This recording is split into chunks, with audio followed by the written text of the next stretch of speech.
예, 우리 은미자매님 대표 기도해 주시겠습니다. 네, 같이 기도하시겠습니다. 우리를 사랑하시는 하나님 감사합니다. 23년 한 해도 하나님께서 함께 해주셔서 저희가 이렇게 오늘도 함께 예배를 드릴 수 있습니다. 여호와는 나의 목자시니 내가 부족함이 없으리로다. 주님께서 저희의 목자가 되어 주셔서 너무 감사합니다. 하나님 올 한 해를 이렇게 마무리하면서 저희가 하나님께서 1년이라는 저희가 만든 시간의 개념이지만 또 이렇게 시간을 나누어서 저희가 생각을 하고 또 하나님이 주신 은혜를 기억하고 또 정리할 수 있는 시간들을 주시니 감사합니다.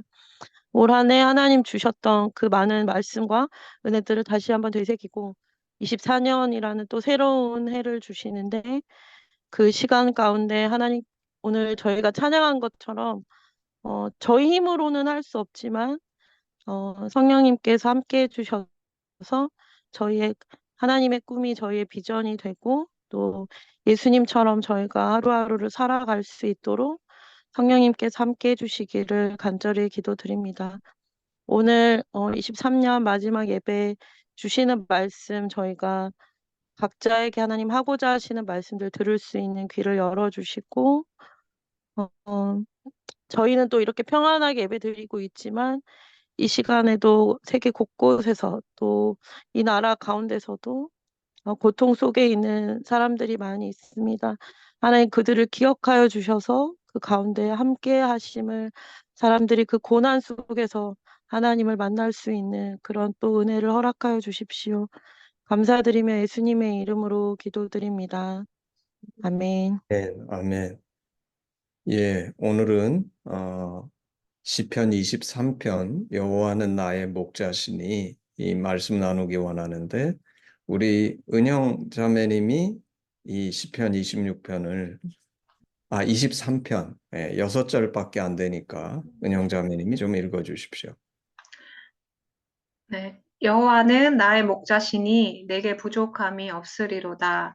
그가 나를 푸른 풀밭에 누이시며 쉴 만한 물가로 인도하시는도다. 내 영혼을 소생시키시고 자기의 이름을 위하여 의의 길로 인도하시는도다.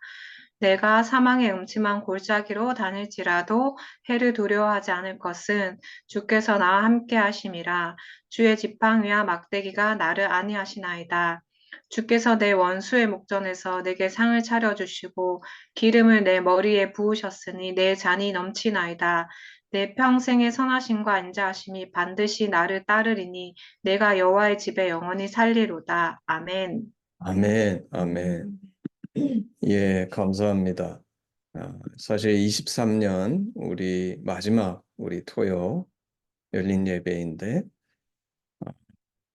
참 이 시편 23편을 묵상하고 나눌 수 있게 돼서 감사하게 생각합니다. 이 시편 23편은 경험시입니다. 우리가 이제 시편이 뭐 여러 가지가 있을 수 있겠죠. 특히 이제 우리가 기도를 쓰게 되는 시로 쓰게 된다 그러면 그건 사실 우리의 소원, 바램 이런 것들을 쓰는 거겠지만 23편은 경험시예요. 이 시는 다윗이 썼다 그러는데 다윗이 자신이 경험했던 여호와를 고백하는 시입니다.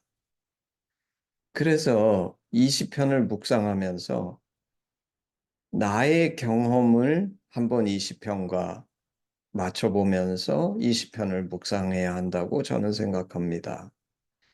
우리 하심은 하나님의 심정을 추구하는데 오늘 이 시편 23편은 특별히 여호와가 내게 어떤 분이신가를 다윗이 고백하는 시입니다.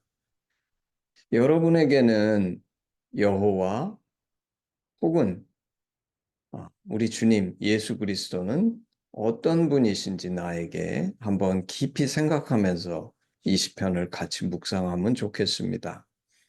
다윗은 여호와는 나의 목자시니 이렇게 고백합니다.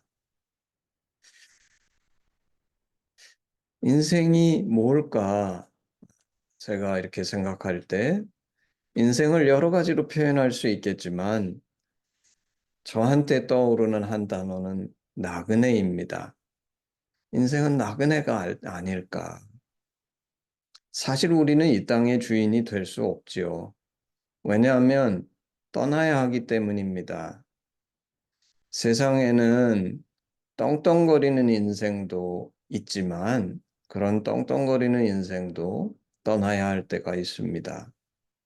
어떤 사람은 자신이 나그네의 삶인지를 잊고서 마치 이 땅이 영원한 것처럼 자신이 주인인 것 같은 인생을 사는 사람도 있지만 제 생각에는 아마 떠날 때 크게 당황하지 않을까 싶어요. 만약에 내가 이 세상의 주인이라면 이 세상을 떠날 일이 없겠죠. 우리 모두가 이 땅을 떠난다는 것은 우리 인생이 나그네 인생임을 보여줍니다. 그 나그네 인생에 좋은 친구가 있으면, 왜냐면 나그네라는 거는 이 인생은 지나가는 것이지 영원히 여기 있지 않다는 거예요. 나그네 인생에 좋은 친구가 있으면 참으로 큰 축복이 아닐 수 없죠. 저한테는 그 가장 좋은 친구가 배우자였던 것 같습니다. 그런데 배우자보다 더 큰, 나그네 인생에 있어서 배우자보다 더 큰 축복이 뭘까? 그게 오늘 다윗이 고백하는 인생에 목자가 계시되면 그것이 인간이 누리는 가장 큰 나그네로서의 축복이 아닐까.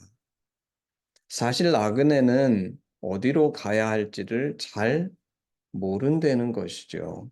아름아름 찾아가야 합니다. 제가 최근에 어떤 기사 비슷한 걸 봤는데 거기에 보면 백인 여자인데 30대 초반 SNS에 자신의 인생에 대해서 몇 가지 글을 올렸는데 그 글의 대부분을 한마디로 요약하면 I don't know예요. I don't know. 도대체 지금 내가 잘 살고 있는지 어디로 가야 하는 것인지 결혼을 해야 되는 것인지 아니면 안 해도 되는 것인지 뭘 해야 할지를 도대체 모르겠다고 글을 올리면서 나만 이런 것인가? 혹시 여러분 중에 나 같은 사람이 있습니까? 하고 마치 나그네가 길 가다가 내가 어디쯤 있는 거지? 뭐 하는 거지? 이렇게 묻는 것처럼 올린 글을 보았습니다. 그렇죠. 나그네는 잘 몰라요. 근데 오늘 이 다윗은 그 나그네 인생에서 여호와가 나의 목자시라고 고백하면서 1절 여호와는 나의 목자시니 내게 부족함이 없으리로다. 저는 이 1절을 보면서 너무나 기가 막히고 신기한 고백이라고 생각합니다. 왜냐하면 제가 저의 삶을 돌아볼 때 이렇게 기가 막히게 맞는 말이 있을 수 있을까? 여호와는 나의 목자시니 내게 부족함이 없으리로다. 정말 여기에 한 글자도 보탤 게 없고 뺄 게 없어요. 너무나 저는 100% 동의하는 표현인데. 근데 한편 생각해 보면 다윗은 인류 역사상 가장 많이 가졌던 사람이지 않습니까? 우리가 이미 역사에서 아는 것처럼, 성경에서 아는 것처럼. 그러면 다윗은 내가 넘쳤다, 뭐 이렇게 표현할 것 같은데, 그렇게 표현하지 않고 부족함이 없다, 이렇게 표현했어요. 신기하죠? 그런데 저의 인생도 돌아보니까 이것이 너무나 맞는 표현이라는 것이죠. 우리가 세상을 쳐다보면 각 사람이 외적으로 가진 것은 다 다르지만 여호와가 목자인 사람은 이 똑같은 고백을 한다는 것입니다. 그 고백이 뭐냐면 내게 부족함이 없다. 사실 이 부족함이 없다는 것은 저는 굉장히 놀라운 고백이라고 생각합니다. 왜냐하면 부족함이 없다는 것은 목자가 물론 항상 채워주시기 때문에 부족함이 없는 것이지만 만약에 그리고 사실 이런 사람들이 우리 주변에 이미 있지요. 내가 무한한 욕심을 갖고 있다 그러면 부족함이 없다라는 고백을 하지 못할 것입니다. 이 부족함이 없다라는 고백은 두 가지가 만나야 돼요. 채워주심과 내 내면에서 그것에 대한 자족함을 아는 감사함이 있는 사람에게만 나올 수 있는 고백이에요. 단순히 필요한 것이 채워지기 때문에 부족한 것이 하지 않은 것이 아니라 감사가 있고 그 받은 것에 대해서 자신이 느끼는 진심 어린 감사, 자족함 이런 것이 있을 때 이 부족함이 없다는 고백이 나올 수 있는 것이죠. 그래서 이것은 단순한 나의 욕구에 대한 체험만이 아니라 보통 세상에서 생각하는 내가 많은 것을 가지고 싶어. 근데 우리가 이미 알고 있는 것처럼 세상에서 많은 것을 가졌다고 해서 부족함이 없다고 이 고백이 나오지 않는다는 거예요. 이거는 주님과의 관계를 통해서 내 영혼의 체험이 있어야지만 가능한 고백입니다. 참 이 1절은 그 한 절 속에 너무나 많은 것이 담겨 있고 동시에 한자도 빼고 더할 수 없는 100% 완벽한 다윗의 고백이자 나의 고백인 것을 발견하게 되지요. 그러면서 다윗은 2절서부터 5절까지의 여호와께서 나의 목자라는 의미가 무엇인지 4절, 2, 3, 4, 5, 4절로 설명을 하죠. 이 설명이 참 너무나 아름답고 적절한 설명, 그리고 이것이 다윗이 경험한 인생이 아닐까 싶어요. 2절 그가 나를 푸른 풀밭에 누이시며 쉴 만한 물가로 인도하시는도다. 여러분은 이 그림이 마음에 그려지세요? 저는 그려져요. 왜냐하면 그런 삶을 살아왔으니까. 그리고 저도 이것에 100% 동의합니다. 지난 삶을 제가 그림으로 그려보면 정말 푸른 풀밭, 쉴 만한 물가, 그런 인생이었는데 그런 인생을 살 수 있었던 이유는 내가 찾아낸 것이 아니라 여호와 하나님, 주님이 나를 푸른 풀밭에 누이시고 쉴 만한 물가로 인도하셨기 때문이셨어요. 이 삶은 풍성함과 여유와 쉼이 있지요. 돌이켜보면 저의 삶에도 늘 풍성함과 여유와 쉼이 있었던 것 같습니다. 제가 젊었을 때 젊은 날 한동으로 하나님 부르셨어요. 그리고 그 부르심에 제가 순종할 때 십자가를 진다고 생각하고 왔는데 실제 제가 경험한 것은 푸른 풀밭 쉴 만한 물가였던 것 같습니다. 근데 내가 어떻게 사실 한동에 올 때 제가 한동대학교에 처음 올 때 그전에 제가 한동에 대해서 갖고 있었던 기억은 한동대학교가 개교했을 때 잠시 방문했었어요. 건물 한 동 있고 나머지 시설들은 하나도 만들어지지 않아서 전교생하고 교수가 운동장이 정리가 안 돼 가지고 진흙밭이었는데 그 며칠 전에 비가 왔는지 가건물 같은 건물에서 점심 식사를 하려고 그 진흙밭에 온 학교의 교수, 직원, 학생들이 한 줄로 서 가지고 밥 먹으려고 제가 아는 그 한동대 당시 교수였던 형제 한 분하고 서 있으면서 정말 아무것도 없는 곳이 한동이었는데 근데 어떻게 이런 한동에 제가 왔는데 푸른 풀밭 쉴 만한 물가가 될 수 있었을까? 저는 그것이 오늘 이 시편이 고백하는 거라고 생각합니다. 여호와가 나의 목자셨기 때문에 비록 지금 없을지라도 그분이 나의 목자시면 신기하게 우리 눈에 보이는 것은 하나도 없는데 그곳이 푸른 풀밭 쉴 만한 물가가 된다는 것입니다. 그리고 그 푸른 풀밭 쉴 만한 물가를 경험할 수 있었던 것은 사실 제가 그 부르심, 저는 이제 십자가를 지는 줄로 생각하고 왔는데 그 부르심에 순종한다는 것은 단순히 내가 생각으로 여호와를 나의 목자로 모시는 것이 아니라 삶으로 그분을 나의 목자로 받아들이는 진정한 순종이자 고백이었기 때문이 아니었을까. 3절 내 영혼을 소생시키시고 자기 이름을 위하여 의의 길로 인도하시는도다.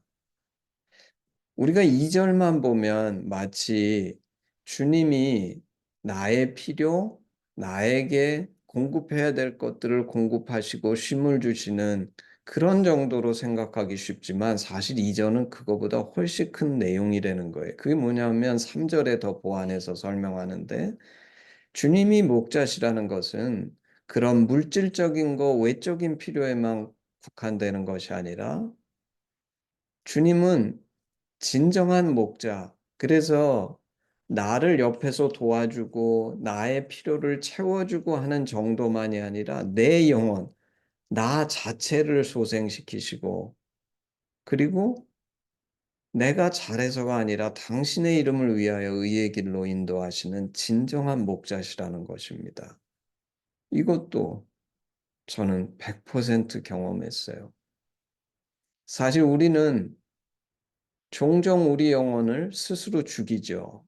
최근에도 어떤 유명한 연예인이 어려운 일을 겪으면서 자살하는 사건을 우리는 신문 방송에서 접했는데 그 누가 죽입니까? 자신이 죽이죠. 근데 너무나 놀라운 것은 우리는 여러 가지 이유로 내가 나를 혹사시키거나 혹은 내가 내 영혼을 잘 돌보지 못하거나 쉼을 주지 않거나 뭐 여러 가지 이유 때문에 내 영혼을 죽이고 힘들게 하고 어렵게 만드는데 그 영혼을 소생시키시는 분은 하나님이시라는 거죠. 그리고 그 하나님은 우리를 그저 옆에서 도우시는 분이 아니라 나 자신을 소생시키시고 저희를 의의 길로 인도하시는데 그게 내가 좋은 의도를 품었고 내가 선하고 내가 그런 의지를 갖고 있기 때문이 아니라 이거는 우리는 수도 없이 많이 경험했죠.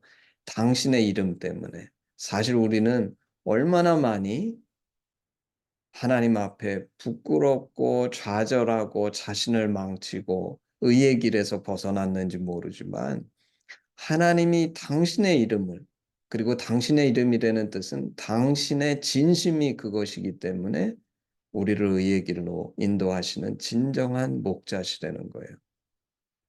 사실 이건 너무나 놀라운 일입니다. 우리는 이런 의도를 갖고 있더라도 이렇게 할 수 없죠. 근데 우리 하나님은 정말 우리의 영혼을 소생시키시고 그래서 사실 모든 것을 공급해 주세요. 단순히 내가 옆에서 도와주니까 네가 잘 쫓아와 이 정도가 아니에요. 나 자신을 소생시키시고 그래서 내가 의의 길로 갈 수 있게 하시는 정말 이 땅에 주님 외에는 다른 어떤 분도 이렇게 할 수 없는데 여호와만이 이런 진정한 목자시라는 겁니다. 그래서 2절, 3절을 볼 때 우리는 여호와께서 나의 목자시라는 것은 당연히 내가 이 땅을 살면서 필요한 필요 그런 것들을 공급하시고 채워주시고 쉼을 주실 뿐만 아니라 우리 하나님 여호와는 창조주시고 만유의 근원이시기 때문에 나는 있고 내 주변을 도와주시는 그것에서 머물지 않으시고 나 자신을 소생시키고 의의 길로 인도하시는 진정한 목자시라는 거예요. 그렇기 때문에 우리는 반드시 성공할 수밖에 없어요. 만약에 나를 도우시는 목자가 네 영혼은 네가 알아서 관리해. 나는 옆에서 도와만 줄게. 그러면 그건 제한적인 도움이 될 수밖에 없기 때문에 우리는 반드시 성공할 수 없죠. 근데 우리 하나님은 영적인 목자, 참 목자. 그래서 육신적으로도 우리를 도우실 뿐만 아니라 영적으로도 우리를 도우시는 참 목자시라는 거예요. 4절, 내가 사망의 음침한 골짜기로 다닐지라도 해를 두려워하지 않을 것은 주께서 나와 함께 하심이라. 주의 지팡이가 막대기가 나를 안위하시나이다. 사실 이 목자께서 인도하시는 길은 그저 평안하고 안전하기만 한 길이 아닙니다. 그래서 공평하죠. 마치 세상 사람들도 그 길을 가는데 믿는 자라고 해서 우리가 가는 길은 너무나 고속도로 같은 탄탄대로만이 아닙니다. 똑같은 길을 가는데 믿는 자도 믿지 않는 자처럼 사망의 음침한 골짜기를 지나는데 차이가 있어요. 그 길은 다르지 않는데 저희가 그 사망의 음침한 골짜기를 지나갈 때 우리는 벌벌 떨고 두려워하고 무서워하고 그렇게 지나가지 않는다는 거예요. 왜냐하면 주님이 함께 계시기 때문에 친구가 다르기 때문이죠. 세상 사람은 그 길을 지나가면서 너무나 두려워하는데 우리는 주께서 함께 하셔서 주의 지팡이와 막대기가 다시 말해서 가면서 주님이 같이 계시다는 걸 계속 보여주세요. 그 주님의 지팡이 소리, 막대기 소리가 계속 들리고 함께 하신 것을 느끼면서 우리는 위로를 받고 힘을 얻고 두려워하지 않게 되죠. 그래서 세상 사람의 눈에는 사망의 음침한 골짜기인데 우리한테는 그것이 은혜의 골짜기가 돼요. 정말 신기한 일이죠. 겉으로 보기에는 똑같은 길을 가는 것 같지만 그래서 세상은 그 길의 비밀을 잘 알지 못하죠. 우리에게는 너무나 평안과 은혜의 골짜기입니다. 5절 주께서 내 원수의 목전에서 내게 상을 차려주시고 기름을 내 머리에 부으셨으니 내 잔이 넘치나이다. 제 생각에는 이거는 정말 우리 인생에 다윗이 이 시를 언제 지었는지 모르겠지만 그래도 꽤 나이가 들어서 짓지 않았을까 제가 추측하는 게 이 5절이에요. 주님과 동행해서 간 길의 그 끄트막에는 원수의 목전에서 내게 상을 차려주시고 기름을 내 머리에 부으시는 은혜를 경험하고 다윗이 이 5절을 쓴 것이 아닌가. 그래서 다윗이 내 잔이 넘친다. 이 고백을 한 것 같습니다. 근데 제가 참 이게 아까 처음 시작할 때 시편 23편은 경험시라 그랬잖아요. 저는 4절까지는 정말 한 글자도 빼고 더할 게 없이 너무나 100% 동의하는데 제가 5절을 읽고 마음에 깨달았어요. 어? 나는 이런 걸 경험한 적이 있나? 이걸 내가 고백한 적이 있나? 했더니 없어요. 주께서 내 원수의 목전에서 내게 상을 차려주시고 기름을 내 머리에 부으셨으니 내 잔이 넘치나이다. 저는 인생에서 아직 이런 고백을 하지는 못했던 것 같아요. 그러면서 한 가지 기대를 하지요. 그게 뭐냐면 남은 인생에 아마 이것도 경험할 수 있지 않을까 하고 기대해 봅니다.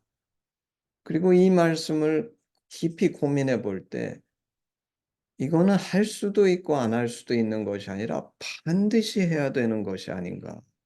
왜냐하면 이 경험은 십자가에서 승리하신 주님을 아는 자만이 할 수 있는 이 세상은 결코 할 수 없는 고백이기 때문이라고 저는 생각하기 때문입니다. 얼마나 위대한 고백입니까? 대부분의 사람들은 이 세상을 살면서 원수에게 시달리고 눌려서 사는 삶을 살고 피해서 사는 삶을 사는데 오늘 이 다윗의 고백 5절은 오직 진정한 승리자만이 할 수 있는 고백입니다. 그리고 이 고백은 정말 우리 하나님이 진정한 하나님이시고 이 세상의 주인이심을 고백할 뿐만 아니라 이 하나님께서 궁극적으로 이 땅 가운데 이루시기 원하시는 그 궁극의 모습을 고백하는 고백이기 때문에 우리 인생에서 반드시 있어야 될 고백이 아닌가. 근데 아까 말한 것처럼 저는 아직 이 고백을 제 경험으로 못하는 걸 보면서 하나님 앞에 크게 기대해 봅니다. 내가 죽기 전에는 반드시 5절도 4절까지처럼 100% 동의하면서 고백하는 그런 인생이 되리라 기대해 보는 것이죠. 그러면서 6절이 오늘 이 시편 23편의 결론입니다. 내 평생에 선하신가 인자하심이 반드시 나를 따르리니 내가 여호와의 집에 영원히 살리로다. 이게 이제 오늘 시편 23편의 총 결론이죠. 여호와가 나의 목자가 되시면 그 결론은 내 평생에 선하심과 인자하심이 반드시 나를 따르니 내가 여호와의 집에 영원히 살리로다. 바로 이 구절입니다. 제가 한동안 특별히 이제 올해 안식년을 보내면서 했던 기도가 뭐였냐면 안식년이자 저도 이제 은퇴가 저 멀리 먼 건 아니고 그렇다고 아주 가까운 것도 아니고 이렇게 보이는 나이인데 다윗은 오늘 이렇게 고백합니다. 내 평생에. 저는 하나님께 은퇴 후에 대해서 기도를 올해 조금 했는데 다윗이 그걸 분명하게 답해 주고 있는 거예요. 내 평생에 젊은 날 동안 혹은 네가 힘이 있을 때만 여호와의 선하심과 인자하심이 나를 따르는 것이 아니라 내 평생에 은퇴해도 그리고 오늘 6절에 사실 제가 생각할 때 제일 중요한 단어는 반드시입니다. 반드시. 내 평생의 선하심과 인자하심이 나를 따르니가 아니라 내 평생의 선하심과 인자하심이 반드시 나를 따르는 그러니까 예외가 없다는 거예요. 이거는 분명하고 확실하고 반드시 이루어진다는 거예요. 이게 진정한 믿음이죠. 그리고 저는 생각합니다. 믿음은 우리가 미리 갖고 있는 것이 아니라 오늘 다윗이 시편 23편에 고백한 것처럼 내가 여호와를 나의 목자로 삼아서 이 땅을 살게 되면 자연스럽게 생겨나는 것이 믿음이 아닐까. 그래서 다윗도 오늘 자신의 인생을 살며 궁극적으로 마지막 고백은 내 평생의 선하심과 인자하심이 반드시 나를 따르리니 그것은 이 땅에서의 삶이죠. 제가 아까 처음 시작할 때 말씀드린 나그네의 삶입니다. 근데 신기한 것은 그리고 이것이 하나님께서 우리에게 원하시는 거죠.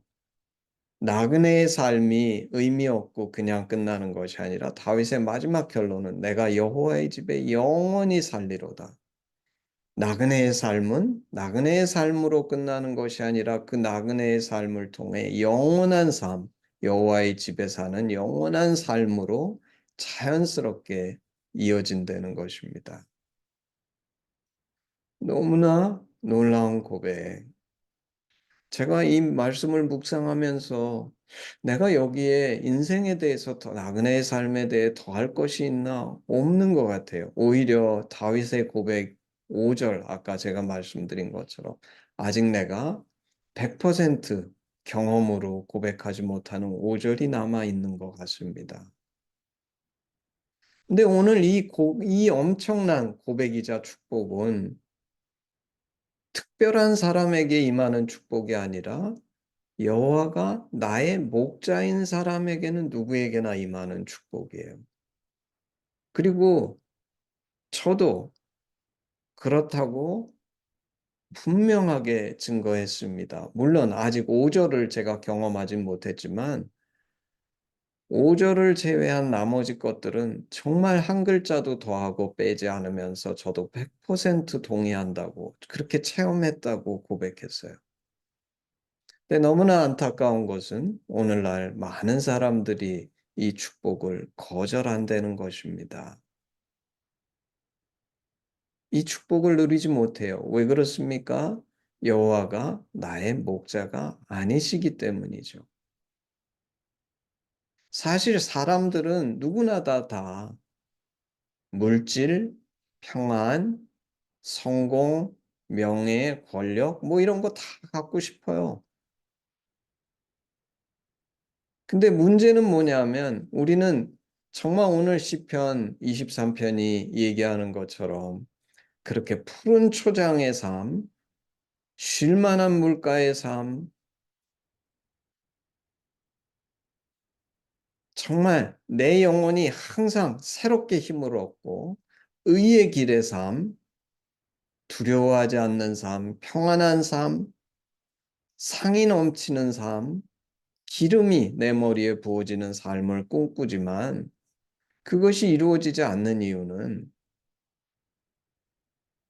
많은 사람들이 이런 삶이 물질이나 돈, 어떤 인간적인 사랑, 명예나 권력으로 이런 것을 이룰 수 있다고 착각하기 때문이죠. 다시 말해서 너무나 잘못된 일차원적인 내가 감각적으로 좋아하는 것만을 쫓기 때문입니다. 그런데 오늘 시편 23편은 그런 축복들, 우리가 너무나 좋아하고 기뻐하는 그리고 그러기를 원하는 축복은 그런 일차원적인 것들이 아닌 여호와를 목자로 삼은 사람만이 이런 축복을 누린다는 것을 우리에게 가르쳐 주죠. 이것은 단순한 교훈이 아니라 이미 아까 제가 말씀드린 것처럼 다윗이 이 고백을 할 수 있었던 것은 실제 자신의 인생에서 그것을 경험하고 경험 때문에 쓴 경험시라고 했어요. 기도하기는 여러분들의 인생이 오늘 이 다윗의 고백처럼 그리고 제가 했던 고백처럼 이 고백을 100% 나의 고백으로 누리고 고백하는 그런 인생이 되기를 원하고 그뿐만 아니라 나만 이런 놀랍고 축복된 인생을 사는 것이 아니라 주변에 아직 이것을 모르는 영혼들에게 여호와는 나의 목자시니를 가르쳐 줄 수 있는 그런 하심과 여러분이 되시기를 주님의 이름으로 축복합니다. 아멘. 아멘. 예, 우리 헌신 찬양 1절만 하겠습니다. 헌신 찬양.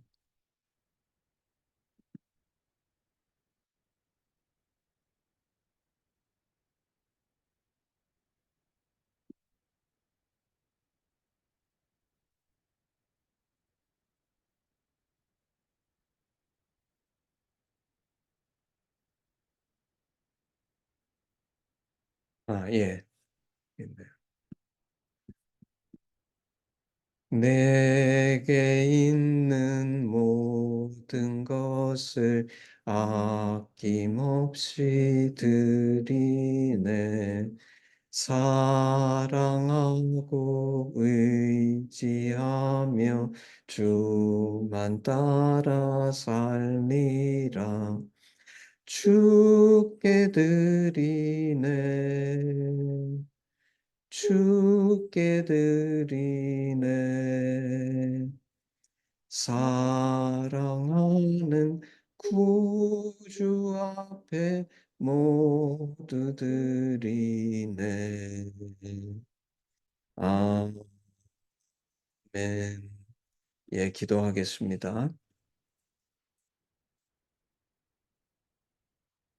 여호와는 나의 목자시니 내게 부족함이 없으리로다. 하나님 감사합니다. 늘 우리를 푸른 풀밭에 누이시고 쉴만한 견한 물가로 인도하실 뿐만 아니라 때로는 그 푸른 풀밭 쉴만한 물가에서도 쉬지 못하는 그래서 찌들어가고 죽어가는 나의 영혼을 소생시키시고 원치 않음에도 어리석게도 죄의 길에 빠져서 신음하고 방황할 때 버려두지 않으시고 당신의 이름을 위하여 우리를 의의 길로 다시 인도하실 뿐 아니라 때때로 우리가 사망의 음침한 골짜기라 느끼는 그런 곳을 지날 때에도 그냥 홀로 두려워하며 지나지 않게 하시고 함께 하셔서 당신의 지팡이와 막대기로 우리를 안위하시는 하나님,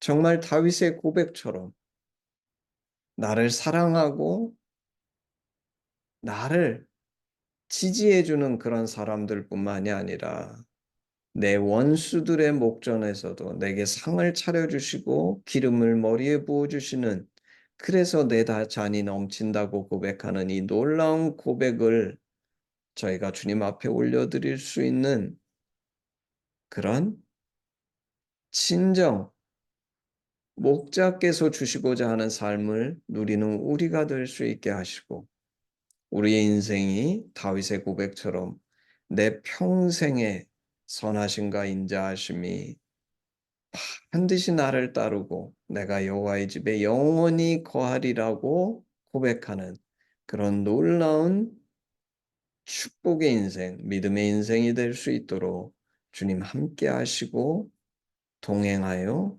주시옵소서. 감사드리며 예수님의 이름으로 기도했습니다. 아멘. 우리 헌신 기도문으로 예배를 마치겠습니다. 아바, 아버지, 예수님의 죽으심과 부활하심으로 우리를 향한 당신의 사랑을 확증하시고 예수 안에 성령으로 당신과 하나 되게 하시니 감사합니다. 구하오니 우리 공동체가 당신 안에 더욱 하나 되게 하시고 우리를 온전케 하사 대한민국과 열방 가운데 당신의 심정이 더욱 증거되게 하시옵소서. 나라와 권세와 영광이 아버지께 영원히 있사옵나이다. 아멘. 아멘. 예, 우리 예배를 마쳤습니다. 우리 나눔하죠.